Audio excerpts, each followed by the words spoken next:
হে জগতবাসী, আজ আমি শামীম আলী চিশতি আপনাদের সামনে একটি আলোচনা নিয়ে আসলাম। সে আলোচনাটি হবে যে মানুষ এই পৃথিবীতে জন্ম নেওয়ার পরে যখন যৌবন প্রাপ্ত হয় তখন অনেক খারাপে অনেক ভালো মন্দতে লিপ্ত হয়ে যায়। তখন কি হয়, সেই মানুষটি বুঝতেই পারে না যে সে ভালো করছে না মন্দ করছে।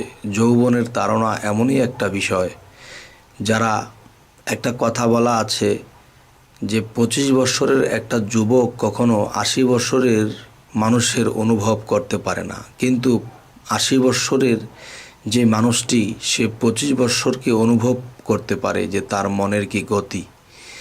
যেমন সেই 80 বছরওয়ালা ব্যক্তিটি 25 বছর পার করেই তিনি গেছেন, এই 25 বছরের খবরও তিনি জানেন। কিন্তু এখন যে কথাটি হলো যে আমরা মনে করি যে আমরা অনেক শিক্ষিত হয়ে গেছি, আমরা MA ডিগ্রি লাভ করেছি, তো লন্ডন PhD নিয়েছি, আমরা অনেক জ্ঞানী। আসলে একটা বিষয় যে প্র্যাকটিক্যাল এবং থিওরিক্যাল, যেমন প্র্যাকটিক্যালে যারা জীবন কাটিয়েছে 80 বছর 90 বছর হয়েছে, আবার কেউ 30-35 বছরে দেখা যায় উচ্চশিক্ষিত হয়ে গেছে। কিন্তু উচ্চশিক্ষিত হলেও আমি মনে করি প্র্যাকটিক্যালে যার 90 বছর হয়েছে সে যে জ্ঞানটা রাখে ওই জ্ঞানটা তার নেই। তবে আমি মনে করি অনেক শিক্ষিত হওয়ার পরেও একজন 90 বছরের মানুষের কাছে বসে যদি কেউ জ্ঞান নিতে পারে তাহলে তার প্র্যাকটিক্যাল জ্ঞান লাভ হবে, তার পথ চলার পথে 90 বছরের বয়সকেও সে অনুভব করবে। যাই হোক, আজকের যে কথাগুলো সেই কথাগুলো হলো যে আমি যে আলোচনা করতেছি হয়তো আমার থেকে অনেক জ্ঞানী লোকেরাও আছে, আমি অনেক জ্ঞানী লোকেদের কাছে গেছি, দেখেছি তাদের জ্ঞানের তুলনায় আমার তেমন একটা জ্ঞান নেই। তবু যতটুকু আল্লাহ দিয়েছে অতটুকুই আমি আপনাদের সামনে তুলে ধরার চেষ্টা করব। তবে এই পৃথিবীতে আমরা জন্ম নিয়ে এসেছি, আমাদের একদিন চলে যেতে হবে, কিন্তু চলে যাব যে আল্লাহর কাছে কি নিয়ে দেখাবো, কি জবাব দেব যে কি নিয়ে গেছি। তো এখন দেখা যায় যে আমরা প্রেমের ফল, আমরা সাধনার ফল, আমাদের সুকর্মের ফল নিয়ে তো আল্লাহর কাছে যাব। তাহলে সাধনার ফল, কর্মের ফল, কর্মের আরেকটি নাম হলো আমল, কোন আমলের ফল আমরা আল্লাহর কাছে নিয়ে যাব? তবে এই পৃথিবীতে এসেছি লাভ করার জন্য। লাভ কি? আল্লাহর পথের পথিক হয়ে আল্লাহকে লাভ করব, আল্লাহর গুণ লাভ করব, আল্লাহর জ্ঞান লাভ করব। এখন পৃথিবীতে এসেছি কি করতেছি, কি জ্ঞান লাভ করেছি বা কি গুণ লাভ করেছি? যাই হোক, এখন আমাদের মূল বিষয় হলো আলমে আরওয়া নামে একটি স্থান আল্লাহ রেখেছেন।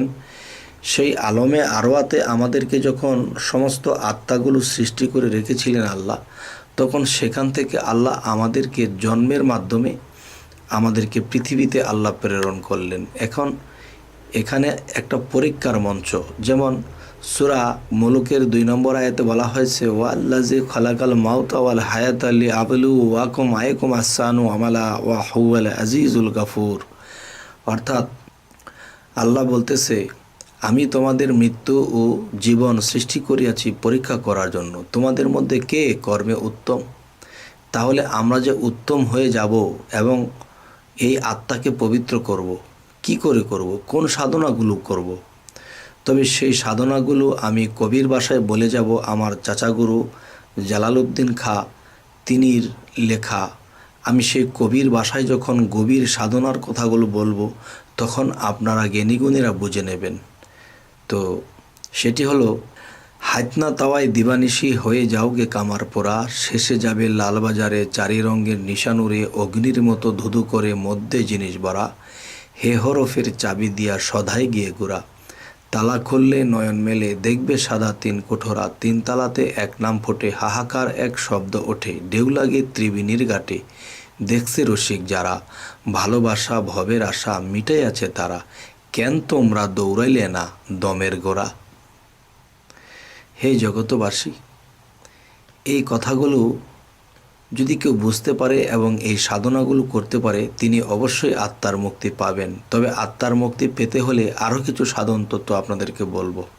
যাবে যদি ছুটে আয় সন্তরে কই মন পাগল, ঘোর অন্ধকার ভয়ের সঞ্চার, না আছে পথের সম্বল, অষ্ট ধাতুর দেহখানি, চালাইতেছে খুদ কোম্পানি, মধ্যস্থলে আছে পানি, হাওয়ার যোগে হয় প্রবল, উপরে জলে পরশমণি, নিচে ঘুমায় অষ্টফণি, হংস রবে উঠিধ্বনি, সহাং শব্দে চলাচল, এই মূলদার হইতে নিয়া কুম্ভকে দুম আটকা দিয়া, ধীরে ধীরে চোখ মুদিয়া ধ্যান করো সহস্র দল। হে জগতবাসী, যদি আমরা এই সহস্র দলে পৌঁছাইতে পারি, তবে সেখানে গেলে আমাদের আরেক কর্ম শুরু হবে।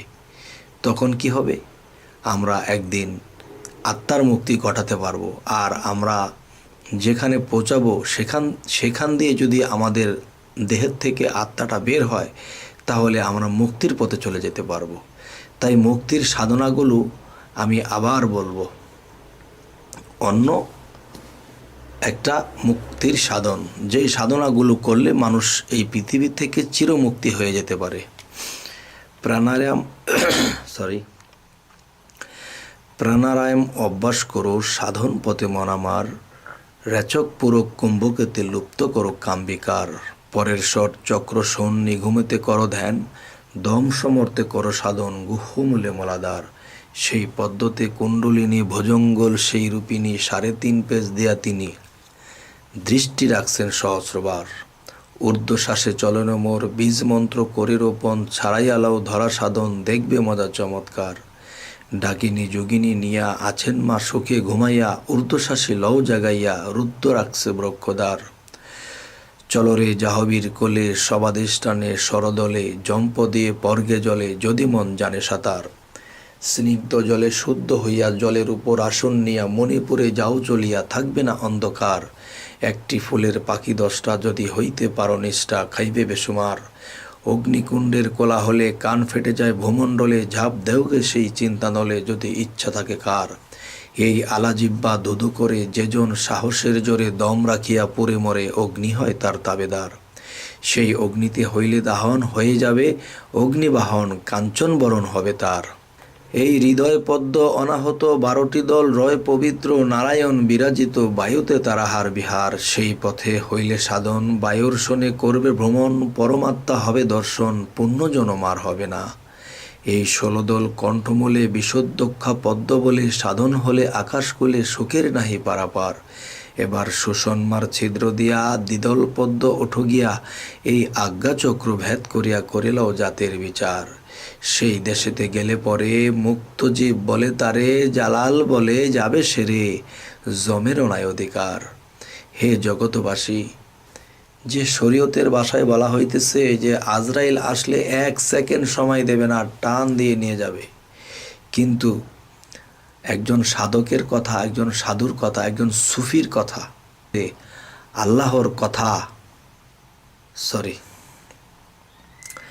একজন রুহানি জগতে আল্লাহ প্রাপ্ত একজন ব্যক্তির কথা হলো যে মানুষ জন্ম হলে সেই জন্মের পরে সেই মানুষটি কিন্তু অবুঝ হয়ে জন্ম নেয়, কিন্তু তার আত্মাটা চেতন থাকে এবং সেই আত্মাটা একসময় মুর্শিদ ধরে, গুরু ধরে, ধরার পরে সাধনা করে প্রেম ভক্তির দেশে ডুবে যায়। তখন সেই সাধনা করতে করতে করতে করতে এমন একটা পর্যায়ে চলে যায়, তখন আল্লাহ তাকে বন্ধু স্বীকৃতি দেন। তখন আল্লাহ কি বলেছেন আজরাইলকে, হে আজরাইল, আমার বন্ধুর যেন কষ্ট না হয়, তুমি কিভাবে জান কবজ করবে?